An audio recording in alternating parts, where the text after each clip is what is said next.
Sometimes celebrities have to push back when interviewers go too far, like when Lindsay Lohan was relentlessly grilled about her personal life during an interview with David Letterman. She appeared on the show to promote her upcoming movie, but instead of talking about her work, Letterman bombarded her with invasive questions about her past struggles with rehab. As he continued to press, Lohan tried to keep her composure, but it became clear how uncomfortable she was with the constant focus on her personal issues. Aren't you supposed to be in rehab now? And how long will you be in rehab? 3 months. How many times have you been in rehab? Several. And how will this time be different? What are they rehabbing, first of all? What is on their list? What are they going to work on when you walk through the door? We didn't discuss this in the pre-interview. No, you have to be in rehab May 2nd. Are you going to be there? You'll be there, right? Who's taking you to rehab? You don't want to talk about that either, right? Oh, God. When you go to the rehab, what do they do? We're here for a movie. We have to what? Let's stay on the positive. Oh, aside from that side of the positive. Yeah. All right. Come on now. Her frustration was palpable as Letterman kept digging into topics she clearly didn't want to discuss, and her voice shook as she struggled to maintain her calm. It was a painful moment, one where Lohan was publicly humiliated by an interviewer who ignored her boundaries. No, but I don't want people to think that I'm making a joke of that. No, you shouldn't make a joke I'm not. because this could be good for you. It will be good for you. Yeah, it will. Yeah.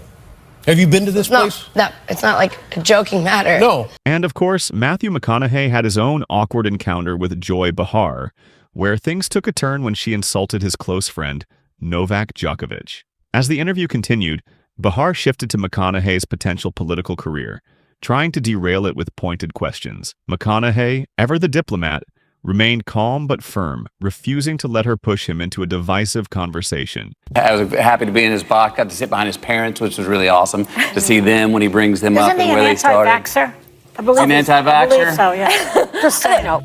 These celebrities have all shown that when interviewers cross the line, they know exactly how to shut it down and reclaim control of the conversation. Whether it's addressing personal boundaries, refusing to entertain inappropriate questions, or simply walking out, these moments prove that they won't let anyone disrespect them. Gun? Do I think I could get elected in Texas being anti-gun? One thing about if me in politics is to give you a direct statement right there is be playing a game that I'm not interested in playing. Okay. To give you a direct statement right there. Jonah Hill has had his own fair share of uncomfortable moments, particularly when it comes to jokes about his weight. In one interview, the remarks crossed the line with one reporter making a point to imply that Hill's appearance was tied to his comedic success. As the questions became more condescending, Hill's patience wore thin. He didn't lash out, but his silence spoke volumes. Jonah, do you think it's important to be unattractive to be funny? Can skinny people be funny? What the man? You know, I don't understand. Can you just ask a normal question? Are you the fat guy in Hollywood still, or is everybody like look at you and they're like, oh wow, you know, this is great, now you're healthy? Do you have any other questions that are smart? Making it clear that these kinds of questions were unacceptable. Christina Hendricks has faced similar scrutiny about her body, particularly in interviews where reporters seemed fixated on her appearance. You have been an inspiration as a full-figured woman. What is the most inspiring story that you can remember where you've inspired someone? I don't know. I don't know. I'm sorry. One reporter referred to her as an inspiration as a full-figured woman, but Hendricks was having none of it. When the interviewer repeated the term, she shut the conversation down completely, making it clear that she wasn't there to be reduced to her figure. Tom Hardy is another celebrity who knows how to handle an invasive interviewer with style. Your own sexuality seems a bit more ambiguous. Do you find it hard for celebrities to talk to media about their sexuality? What on earth are you on about? But what is your question? I was wondering if you find it difficult for celebrities to talk about their sexuality. I don't find it difficult for celebrities to talk about their sexuality. Are you asking me about my sexuality? Sure. Why? Why? Thank you. Okay.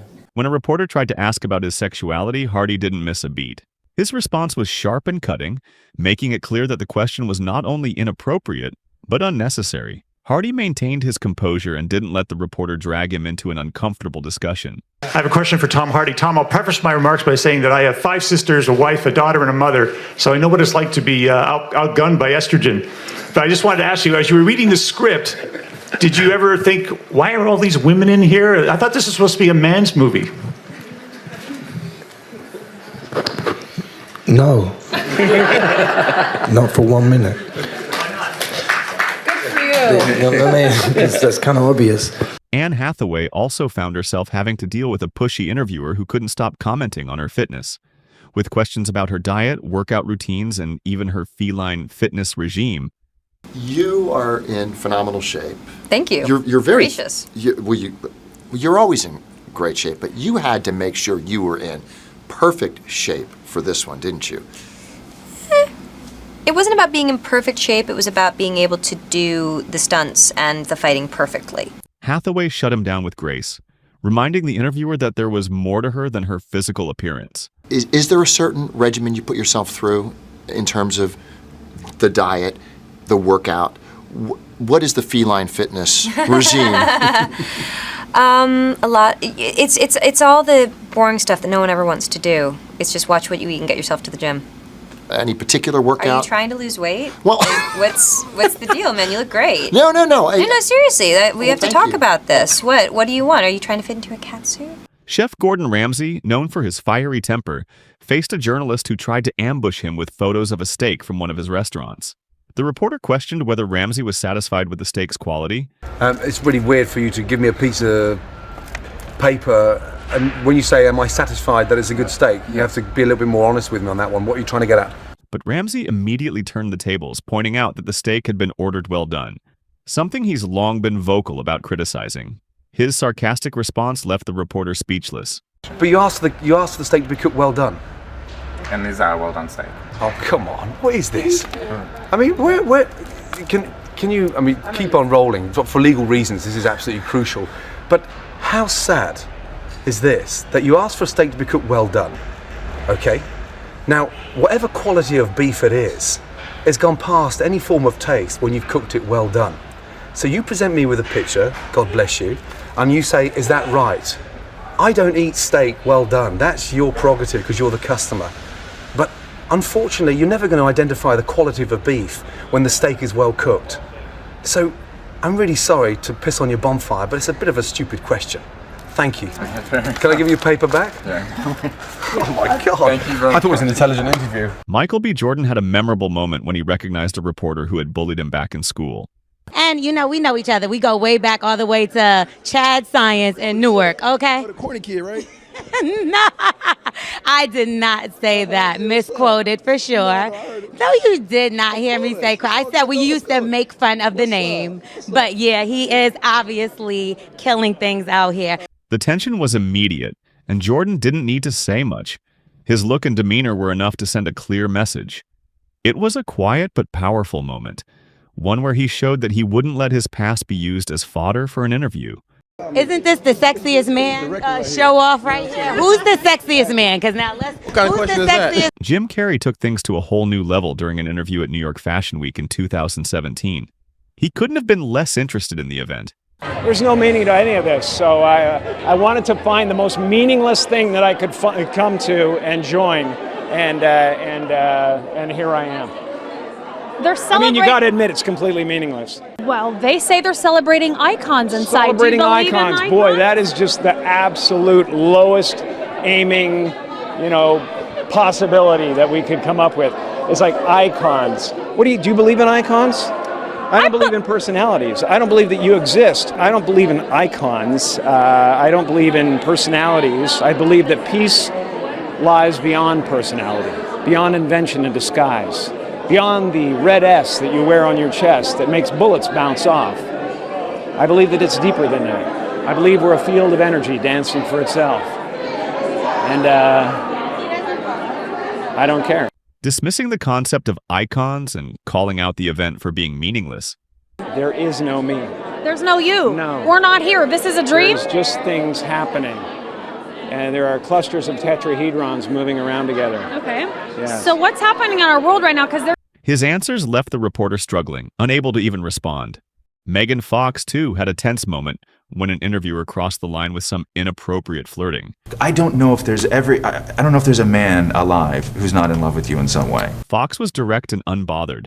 You're so silly. You know what am I really? You're a silly No, man. I'm not silly at all. You're a silly man in a checkered shirt. I am not. Wow. So now I think you're flirting with me. I'm kidding. Oh, dude. Shutting him down immediately and making it clear that she wasn't interested in playing along. It's a situation all too familiar for women in Hollywood, where they're often forced to deal with unwanted advances. Matt Lauer faced major backlash for his inappropriate comments during an interview with Sandra Bullock. The major thing that's changed since you were here last? Yes. I have now seen you naked. And I'm so sorry about that. I have seen you naked. Were you able to sleep afterwards? Why are you looking down? As he made multiple comments about her nude scene in The Proposal, Bullock tried to laugh it off at first, but the more he pressed, the more uncomfortable she became. Finally, she let him know that she wasn't willing to continue with the line of questioning.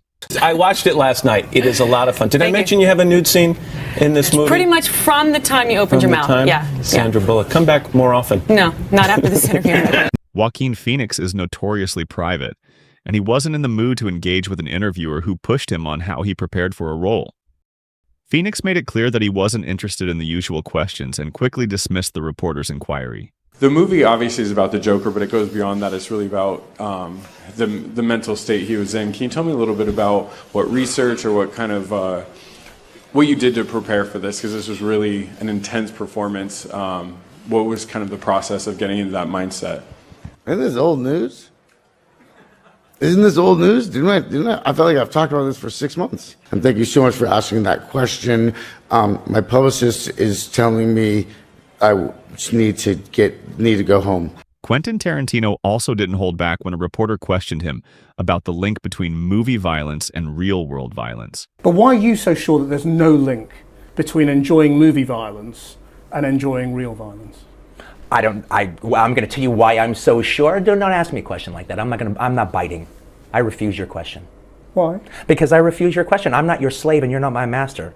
You can't make me dance to your tune. I'm not a monkey. I can't make you answer anything. I'm asking you interesting questions. And I'm saying I refuse. Okay. Well, no, I was just asking you why. That's fine. He immediately shut the conversation down, refusing to engage with the provocative question. What I'd really like to ask you about a quote you gave to the New York Times, and I don't want to pry, so if you don't want to talk about it, that's fine. But what you said to the New York Times once was, it was after your incarceration, and you said, you can't go from a $2,000 a night hotel suite to a penitentiary and understand it and come out a liberal. Does that mean you're not a liberal, or that you came out of prison not being a liberal? Are we promoting a movie? Following his tense exchange with Tarantino, Krishnan Gurumurthy tried to push Robert Downey Jr. on personal matters. You've talked in other interviews again about your relationship with your father and the role of all of that in the dark periods you entered and taking drugs and drinking and all of that. And I just wondered whether you think you're free of all of that, or whether that's still something... I'm sorry, I really don't... what are we doing? Well, I'm just asking questions, that's all. Right. Okay, that's okay. Bye. Thank you. Guys. I'm sorry. Take your mic. It's okay. Yeah, you're right. Thank you. You seem okay. It's just getting a little dinosaur in your... No, look, I don't want to do that. Thank you. Downey, clearly fed up with the invasive questions, made it clear that he wasn't going to entertain this line of questioning any further. He simply walked out of the interview, shutting it down entirely. You seem okay. It's just getting a little dinosaur in your... No, look, I don't want to do that. Thank you.